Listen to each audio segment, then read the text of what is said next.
spre zări. Timpul deschide drumuri și vechi cărări.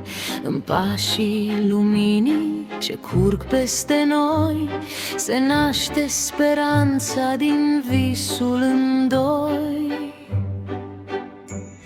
Sub aripa iubirii plutim ușor, prin cântec și vise, prin tainic fior, iar visurile urcă spre cerul senin, purtând o lumină ce crește în timp.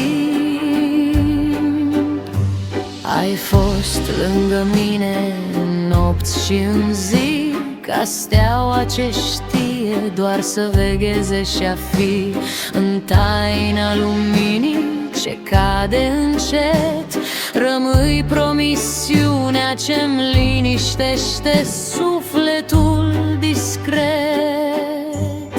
Sub aripa iubirii plutim ușor, prin cântec și vise, prin tainic fior, iar visurile urcă spre cerul senin, purtând o lumină ce crește în timp.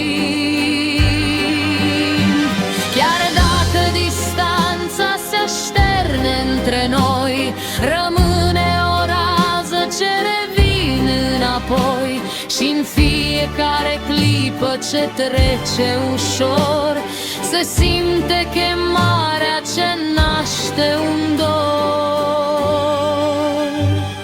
Cu suflet și credință pășim înainte, purtând legământul dincolo de cuvinte, și tot ce-am visat se adună în noi, ca un vals ce renaște din pașii în doi. Din umbre răsare trandafirul aprins, iar visul devine un drum împlinit. În glasul ce cântă se schimbă pământul, iar iubirea urcă spre cerul senin.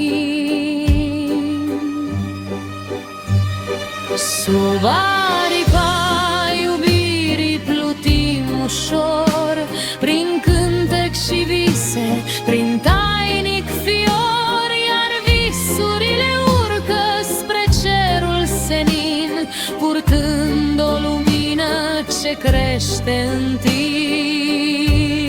Sub aripa iubirii urcăm către cer, purtate de cântec, de dor și mister, iar vocea răsună senin și deplin, ca o lumină ce nu are sfârșit.